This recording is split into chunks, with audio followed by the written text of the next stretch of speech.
It's Tuesday, April 7th, 2020, and it's nearing 11 o'clock on sleepy Harrington Street in Litherland, Maryside. Even though it's late, 20-year-old Mikey Rainsford wants to go to his girlfriend's house, but the popular, talented skateboarder doesn't drive, so he asks his dad for a ride. Michael Sr. chats with his son in the kitchen as the two get ready to go. Out of nowhere, a loud bang and the sound of shattering glass tears into the evening air. We were running, we were breathing, we were terrified. We were so scared, there is no word to describe. Somehow, young Mikey has been shot in the back, and in the blink of an eye, he's bleeding to death in his father's arms. It's a living nightmare, and impossible for Mikey's father to wrap his head around. And we had hold of each other, but we were just holding on to each other. Police and emergency responders rush to Harrington Street, but it is too late. Young Mikey Rainsford is gone, cut down in his prime by a seemingly random act of violence. Police will hunt hard for a killer and get tangled up in a web of loyalty and deceit and revenge before those responsible for Mikey's death are eventually brought to justice.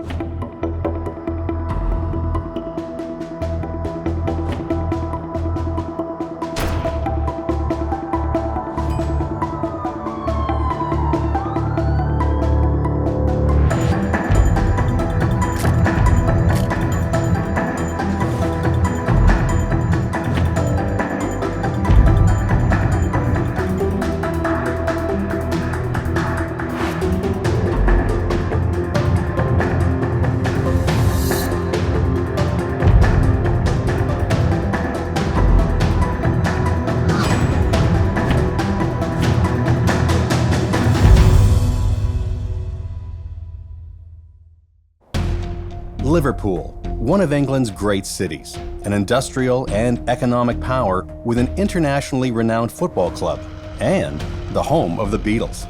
Just 5 miles outside the city's center lies the northern suburb of Litherland on Merseyside.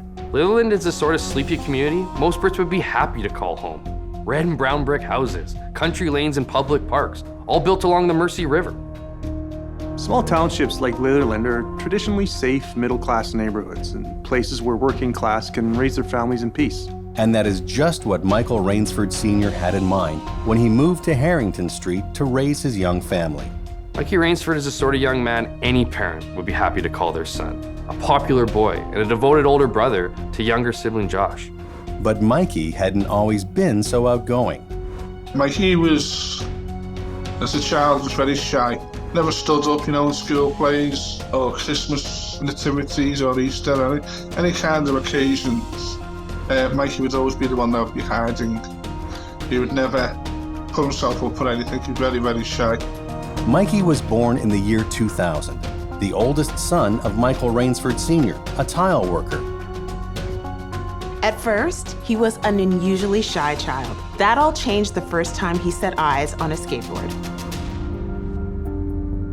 But within a year, we were entering them into competitions, and the holidays we used to go on were all now tailored around wherever the competitions were taking place in the country.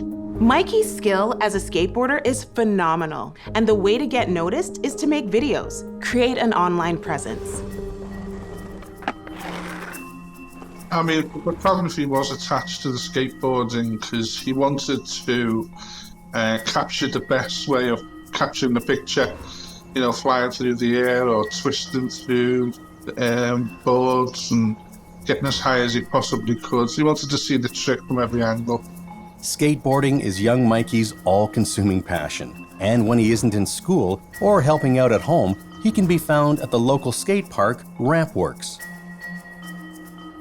By his early teens, Mikey is already doing tricks so advanced, he is surpassing kids 10 years older. Mikey becomes more and more prolific with his online presence. He posts new videos every week and gains a lot of attention with followers on Instagram and Snapchat. And as Mikey becomes more skilled, skateboarding is hitting the mainstream. The X Games are viewed by millions each year. The sport is even introduced at the Olympics. With his increased profile online, new opportunities come Mikey's way. He was quite clued up on social media, from when he got his first BlackBerry. But he also knew how to get sponsorship, for the clothes or the stickers or the things that kids love to collect. I think the high point was when he went to the O2 Arena in London, and he was invited because Fruit Shoot, which is a local or national company in the UK, and it was a television show as well. And they filmed it all, and Michael came second, nationally came second in that. So, as Mikey's success grows, he never leaves Josh behind. Mikey shares everything he earns, and he's quick to give his little brother some spending money. He was just a kind, caring, friendly person. From the age of 13, when his mum became very unwell mentally, he became a carer overnight. And he never changed as a person. He hardly ever told any of his friends. He was just that kind of, young man. But times are tight all over Britain, and the Rainsford family's feeling that like everyone else. Mikey's dad has left his job to care for their mum full-time, and Mikey makes sure to do his part too. The economic downturn brings a rise in crime. A darker element makes its presence known in the area. Seems like overnight shootings are commonplace. The drug trade is rampant. The crime rate soars to 101 incidents per 1,000 people, well above the national average. Hardly a week goes by where police aren't called to investigate a shooting. Litherland on Merryside is in decline. Yet Harrington remains a quiet and safe street, or so the Rainsford think. We worked in an area which was known for an element of crime, but it was a big area, and we felt that we lived in a part, the streets we lived in, were partly private owned. We felt safe, to be honest with you. We didn't feel as though there was an issue. We felt that I was concerned. But in August 2019, Mikey had a wake-up call.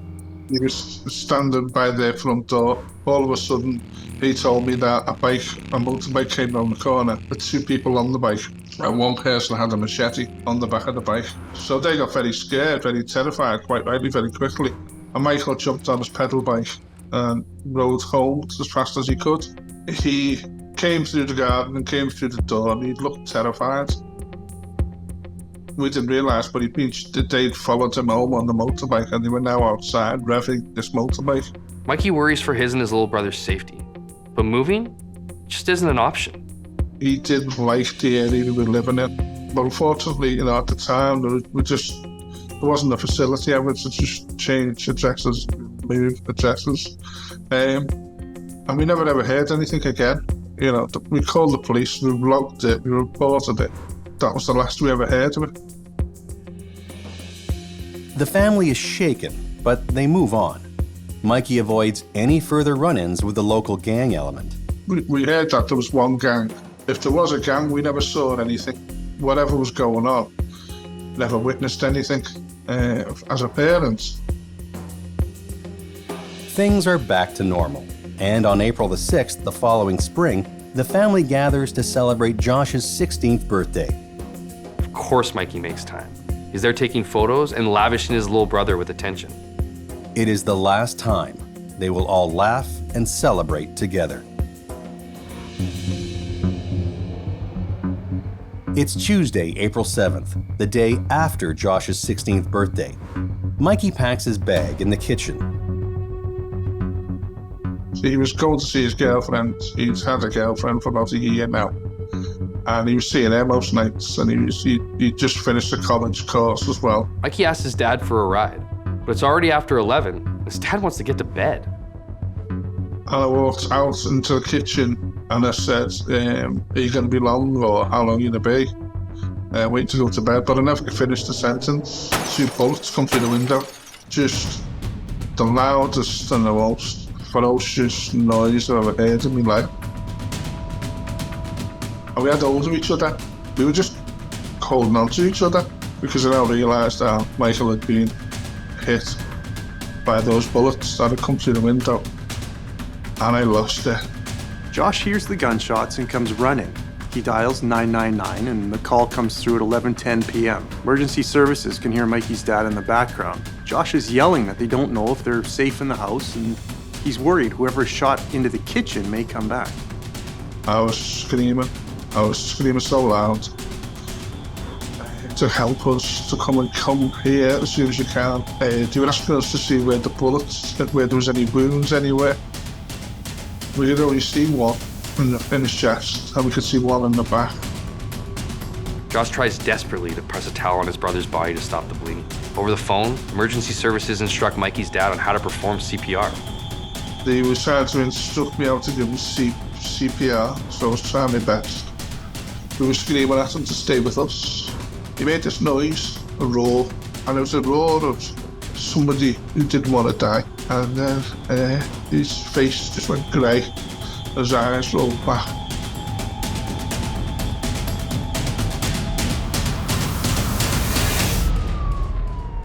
EMTs arrive on the scene and continue CPR as Mikey is rushed away in an ambulance. But all the effort will be in vain. Mikey Rainsford is pronounced dead upon arriving at the hospital. Early morning on April 8th, Chief Inspector Clifton Williams is called to the scene. It's an important case.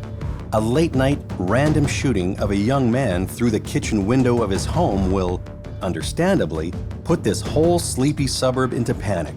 And the killer is still at large. Nobody is safe. The first thing Inspector Williams notices, though, is that there are 2 bullet holes, and they came through 2 different windows.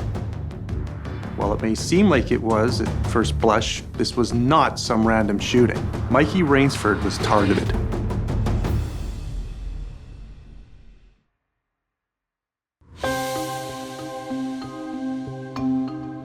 "20-year-old Mikey Rainsford is a popular amateur skateboarder getting ready to go pro. His dreams and his life are shattered on April 7th, 2020, when gunshots fly into his family home in a seemingly random act of senseless violence. But as police start to investigate, they aren't so sure this random act of violence was random at all. Michael is declared dead at the local hospital, and police act quickly to take control of the family's home, which is now a crime scene.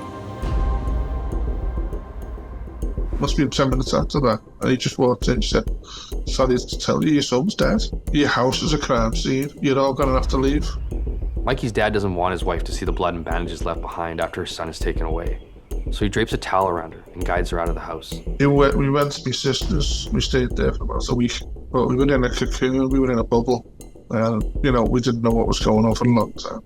Adding to the family's impossible grief, this is at the height of COVID lockdowns. So the Rainfords are unable to hold a proper memorial for Mikey. With the Rainsford family taking shelter with relatives, the police are left to start piecing together the puzzle of Mikey's murder. The immediate challenge is that there's almost no physical evidence. They can hunt for bullet casings out in the yard, but what else is there to go on? One thing lead detective Chief Inspector Williams notices is that there are 2 holes in 2 different windows. This could indicate 2 shooters, but ballistics quickly revealed that only 1 gun was fired. 2 gunshots through 2 different windows with the same gun?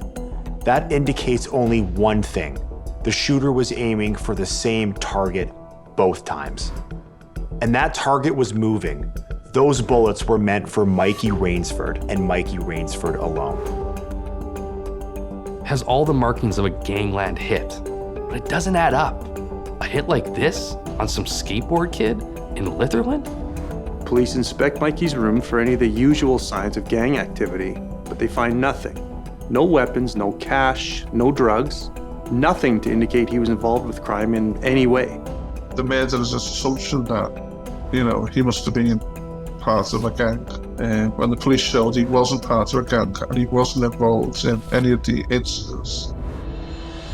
Mikey's death is such a shock that people from the tight-knit community volunteer any information they can to help the police. Within hours of the crime, a witness says they saw 2 suspicious figures arrive on the street just moments before Mikey was shot. The witness says 2 male figures came and went on an orange-colored electric bicycle. Such a specific mode of transportation, It's a great lead. Chief Inspector Williams quickly taps into the eye-in-the-sky CCTVs that monitor most public spaces in the UK. CCTVs are everywhere, and they're a great tool for fighting crime. But there's always so much footage, it will take days or even weeks to pour through. We were told that they had something like 2,000 hours of CCTV footage to go through. While the investigative team tries to track down the mysterious figures, Mikey's brother Josh is sent new information through his friends online.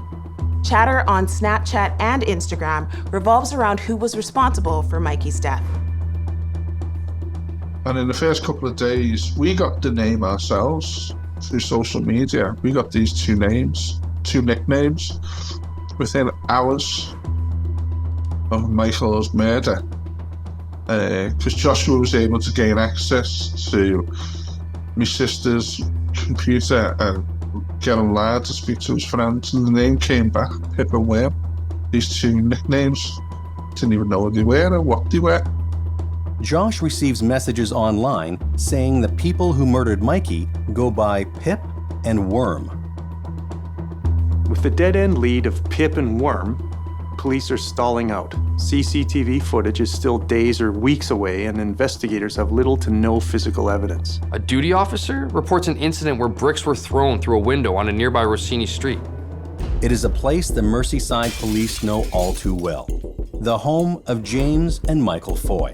The Foys were well known to the police, and so was the property they lived in. So they would always look up the street when they went past to see if there was anything going on inside. The Foy brothers are well known to local police. At only 19 and 22, they both have long rap sheets. Younger brother James has been picked up for various misdemeanors and is under investigation for possible links to a handgun seized by police the previous March. Older brother Michael has already served time, convicted in 2017 for selling heroin to an undercover officer. He goes by the alias Lil Wayne. In addition to their lengthy criminal records, the Foy brothers are tied to a larger criminal element in northern Liverpool. Michael Foy is a well-established member of the Lineker Young Guns, a local street gang, and his younger brother James has recently joined. The Young Guns are based out of Bootle and recently claimed Seaforth as Lineker territory, where the Foys live. They were notorious. They were like modern-day outlaws. The Lineker Young Guns are fierce rivals of the Kirkstone Riot Squad, an older gang based out of Litherland, the neighborhood the Rainsfords call home. Gun violence isn't as common in Britain as it is in America, but in recent years, shootings have escalated. This is a big deal as gun laws are extreme. Possession of an illegal handgun in Britain can lead to years, even decades in prison, and that's for a first offense. Joyce Smith, the Foy's mother, is used to having police come to her door. Joyce is usually confrontational and even aggressive. But when a patrol car pulls up to her house to inquire about a smashed window, she's more subdued this time, agitated and visibly nervous. Ms. Smith explains that bricks came through her front window at around 10:15 p.m., almost striking her. This is just an hour before the shooting of Michael Rainsford. Rossini Street is only 2 miles away from Harrington. Maybe these two incidents are related, but there is nothing that connects the Foys to Mikey Rainsford. As Chief Inspector Williams and his team struggle to find the link, Josh Rainsford is sent another clue from a Snapchat user. Josh is now receiving dozens of messages on Snapchat and Instagram every hour. Mostly, it is friends and members of the community sending notes of sympathy.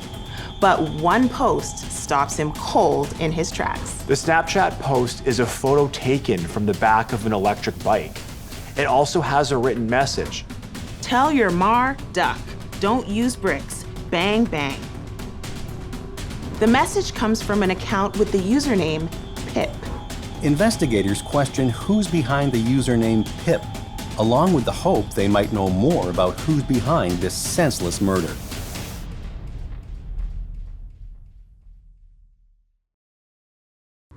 After popular and well-liked Mikey Rainsford is unexpectedly gunned down in his own home, police investigate well-known gang affiliates James and Michael Foy.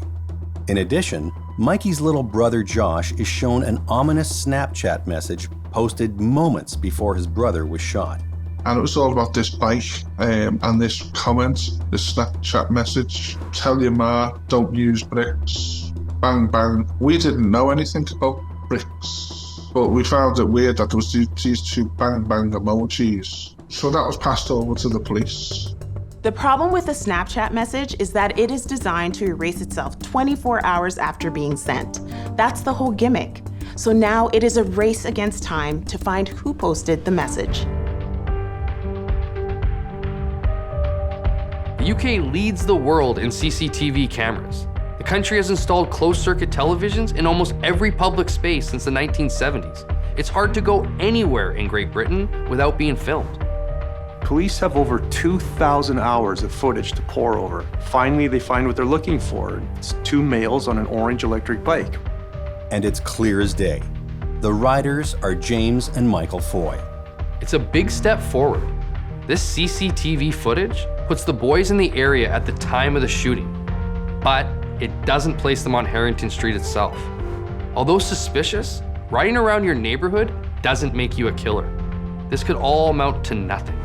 But added to the CCTV footage is some phone data that indicates the Foys used service from cell towers in Litherland, and the Snapchat message alluding to bricks, hinting it may have to do with retaliation of bricks being thrown through their mother's window prior to Mikey's murder. Police have enough circumstantial evidence to consider James and Michael Foy as prime suspects.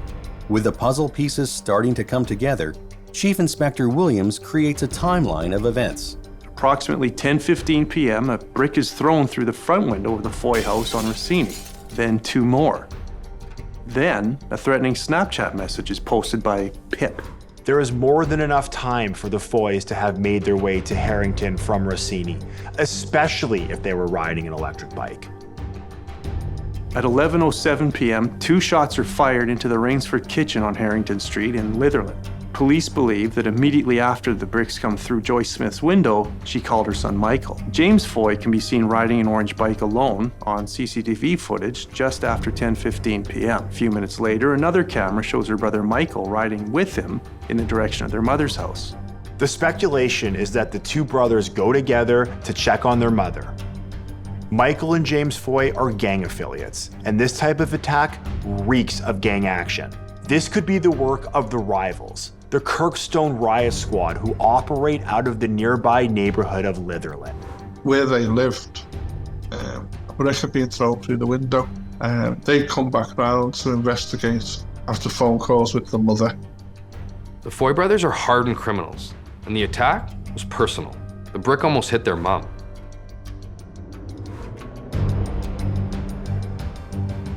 There is still no physical evidence, but the timeline is firm.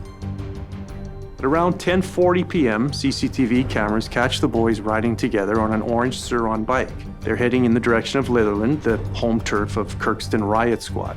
Pip posts a message while riding towards Litherland. Tell your mar, duck. Don't use bricks. At 11:07, two shots are fired into the Rainsford's kitchen. Both bullets strike Mikey Rainsford. At 11:10 p.m., Mikey's brother Josh calls 999. Moments later, CCTV cameras show the orange bike heading back in the direction of Rossini Street. It all adds up, on paper, but there's still one glaring piece of the puzzle missing. Why was Mikey Rainsford targeted? Police can find no meaningful connection between Mikey Rainsford and the Foys, and Mikey Rainsford has no gang affiliations. But a motive isn't necessary yet. On the evidence they have so far, law enforcement feels there's enough to bring the Foys in. On the morning of April 9th, less than 48 hours after Mikey was shot, James and Michael Foy are taken into custody. Joyce Smith argues with the arresting officers and insists her boys are innocent. She says it's a police setup and that her sons are being unfairly accused. But it doesn't matter. The boys are headed downtown. The Foys are now in custody, but there's still no physical evidence to tie them to the shooting. It's a big risk for investigators to arrest the brothers without a solid reason to keep them there.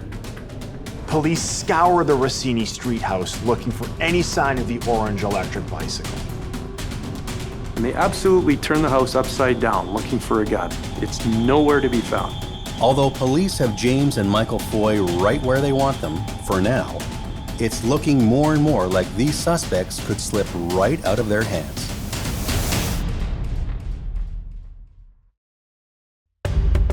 CCTV footage places James and Michael Foy in the vicinity of Harrington Street just moments before Mikey was shot.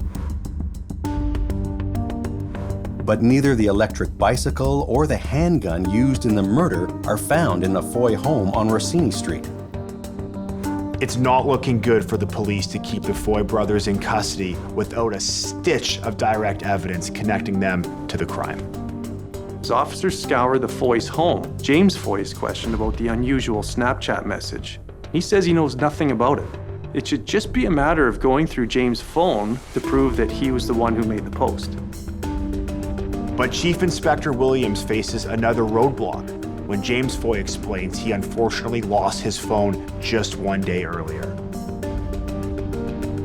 And James isn't the only one. Michael Foy and Joyce Smith both also claim to have lost their phones as well. What a coincidence! When data records are checked, all three cell phones are shown to have dropped out of service just 24 hours after Mikey Rainsford was gunned down. When they went round to first arrest them on suspicion of murder or to question them, they'd all lost the phones, unfortunately, on the same day, all three of them. So the police, had to find ways of recovering the phones, and the police said they had different ways of doing this, using forensics and DNAs and cell site. Without their physical SIM cards to analyze, the chances of linking James directly to the Snapchat post are slim.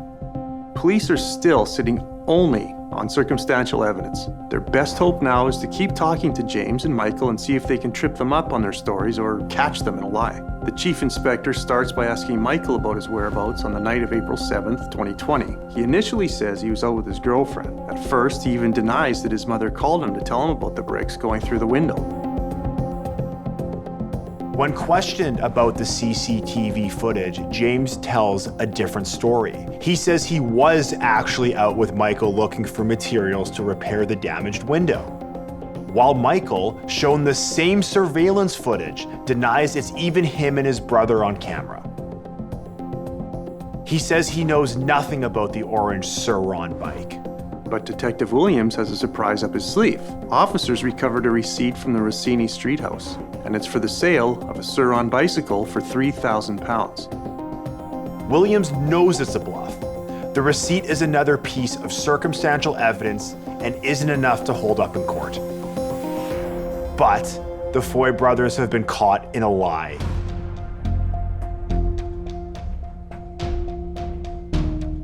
James Foy was the one who had the orange electric bike that was seen outside his property about 40 minutes before they murdered Michael, which also disappeared straight after the murder of Michael. Although the receipt only shows the boys had at one point owned an electric bicycle, it isn't enough on its own. Except for one detail that links it to the Snapchat post. Looking closely at the Snapchat post, police see a key fob in the image. It's from the same store as the receipt for the Sur-Ron bike. They're inching closer and closer with each tiny thread. For any of this to stand up under cross-examination, though, investigators still need to link the Foys directly to the Snapchat post. Both boys continue to deny any involvement in the shocking shooting death of 20-year-old Mikey Rainsford. They believe that as long as they say nothing, the police will have to let them go sooner or later. James is confronted with the Snapchat post and told police can link it to his account. Thinking it will get him off the hook, James doesn't fully deny it. Instead, he says that anyone could be using his Snapchat account, that he regularly will log in on a friend's phone to post something and often forgets to log out when he is finished. James Foy doesn't realize he has just set his own trap. By pointing the finger at his friends, police are now justified in expanding their investigative net and seizing the phones of James and Michael's gang affiliates. They seized dozens of phones from members of Lineker Young Guns and other associates who are on gang watch lists.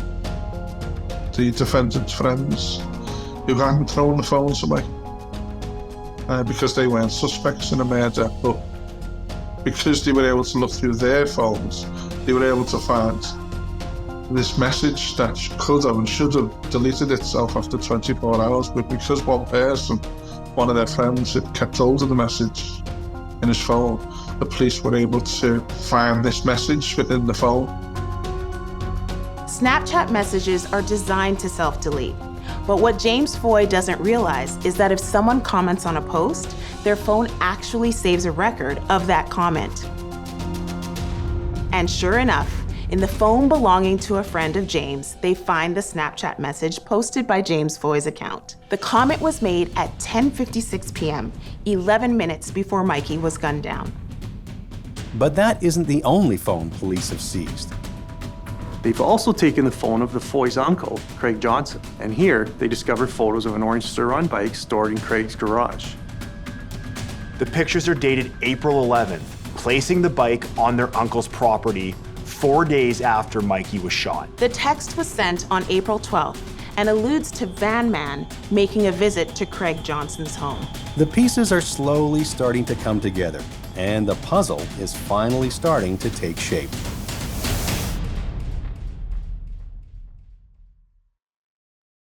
Police are investigating the shocking murder of 20-year-old skateboarder Michael Rainsford, shot twice through the window of his home on April 7th, 2020.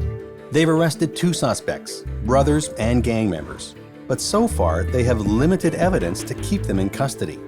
After a misstep by suspect James Foy, officers expand their reach and seize cell phones belonging to the brothers' known gang associates.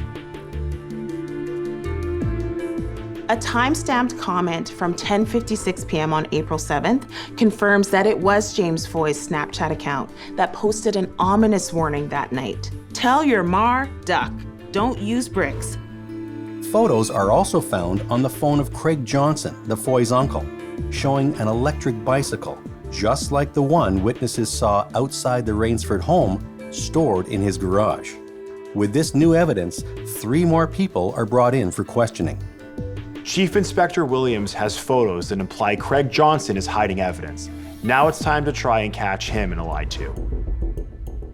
From the start, Johnson's story is a mess of contradictions. First, he says he never talked to the boys the night of the shooting. Then he says the Foys stopped by his home looking for boards to replace the damaged window. Then he says again he never saw them the night of April 7th at all, but told them over the phone they could look in his shed for materials. When confronted with the photos of the Sur-Ron bicycle and text messages alluding to a visit from a van man, Johnson assures police that this is a misunderstanding. He tells the chief inspector that the texts are unrelated. The van man refers to a local who he hires regularly for waste removal, that he has no idea what happened to the bike and the timing is purely coincidence. You know, he played his part as well, tried to make himself out to be a law-abiding, nice fella. He wasn't. He hid the bikes immediately afterwards, we believe. And he took pictures of them bikes, and he facilitated those bikes going missing. Craig Johnson has played it cool, and he may be a dead end for cops. So, police bring in Foy's mother, Joyce Smith, to see if they can shake her up with the new evidence they found. But Joyce Smith immediately paints a picture of hostile treatment. She is adamant that her sons are not involved and says it's always been her boys against the world. Prosecution, but unfair persecution. Joyce insists this is just another case of police rounding up the usual suspects. She claims they have no evidence and that her sons are good boys, turning their lives around. Joyce is quick to point out that since leaving prison, her son Michael even went into a treatment program, got a job, and has not violated his probation. Detective Williams can't deny it's a good argument from a loving mother, and one he can't refute. Joyce has opened up to Williams now, and she seems to be loving this little chat they're having, so Williams lets her keep on talking. Then, just like he hopes, Joyce digs herself in deeper. She shares that she hid some of her son's clothing at a neighbor's house because she knew in her gut police would try and scapegoat her boys. Whether Joyce Smith knows it or not, it's a bombshell of a comment. Police bring in the Foy's neighbor, Andrea Sanderson, to try to learn more about those hidden clothes. Andrea Saunderson lives next door to the Foys on Rossini Street. In the community, she's known as Mama, since she is always quick to help out anybody in need. This time, though, Mama may have gone too far with her help and hidden crucial evidence in a murder investigation. It's February 2021, 10 months after Mikey Rainsford was mercilessly gunned down in his own home, and the trial of suspects James and Michael Foy is set to begin.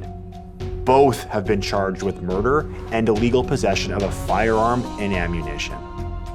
James Foy is also charged for illegal possession of a firearm dating back to 2019. Prosecutors believe if they show his previous ties to illegal firearms, it may persuade a jury that he has a pattern of keeping guns.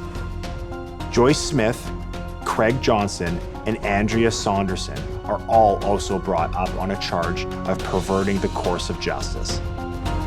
Trial begins at the height of another COVID lockdown, limiting the number of people who can attend in person.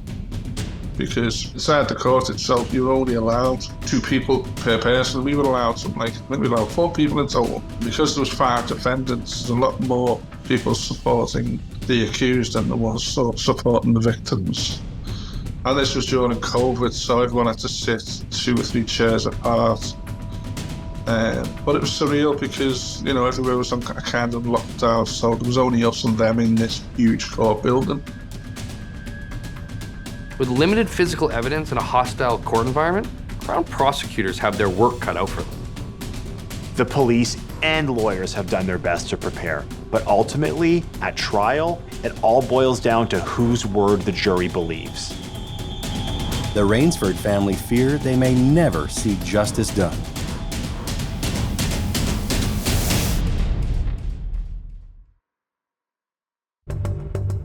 It is February 2021, almost a year since Mikey Rainsford was gunned down in his family kitchen. Trial has begun at the height of the UK's second COVID lockdown. I never missed a minute. The only time I missed it was when they made the phone call, because I relived the moment every day. Prosecutors get to work establishing the criminal records of James and Michael Foy. James Foy is linked to a firearm seized in 2019. His DNA was found on the hammer, slide, and the handle of a 9mm. While this isn't the gun used to murder Mikey Rainsford, it does show that the Foys had access to and willingness to use deadly force. With past criminal activity established, lawyers move quickly to that Snapchat message posted to James Foy's account. Tell your mar, duck. Don't use bricks. Bang, bang. The timestamp at 10:56 p.m. proves it was sent after bricks were thrown through Joyce Smith's window, and just moments before Mikey Rainsford is gunned down. It's not a smoking gun, but it's as close as the prosecutors have. They're crossing their fingers that the jury is able to connect the dots. The defense mounts their case and points out that all the evidence presented in court is merely circumstantial. He paints a picture of 2 young boys in the process of turning their lives around who are being unfairly targeted by police. After the trial drags on for weeks, an excruciating ordeal for the Rainsford family, the defense rests and the Foy's fate is placed in the hands of the jury. The jury deliberates for more than 2 days.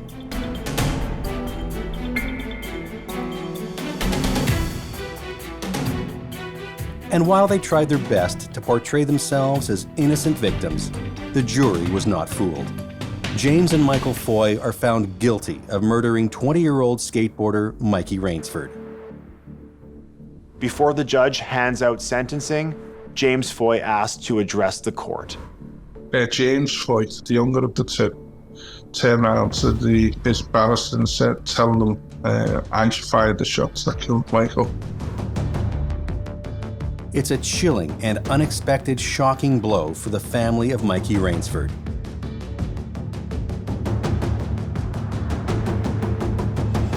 But with it comes closure. James Floyd Foy has confessed. Both Foy brothers are sentenced to life in prison. James gets 28 years. Despite claims Michael Foy didn't actually pull the trigger, Michael receives a longer sentence of 30 years. Michael Foy lost his temper. He was screaming and shouting, and then the younger one was screaming and shouting. And he looked over at the family, Michael Foy, and he said, "I'll be out in 20 years. Mikey will still be in the mud."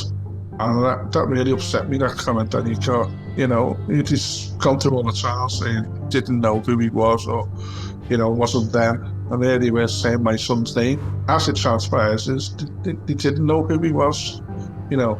I said to the police during the trial process, did they know they've murdered an innocent person?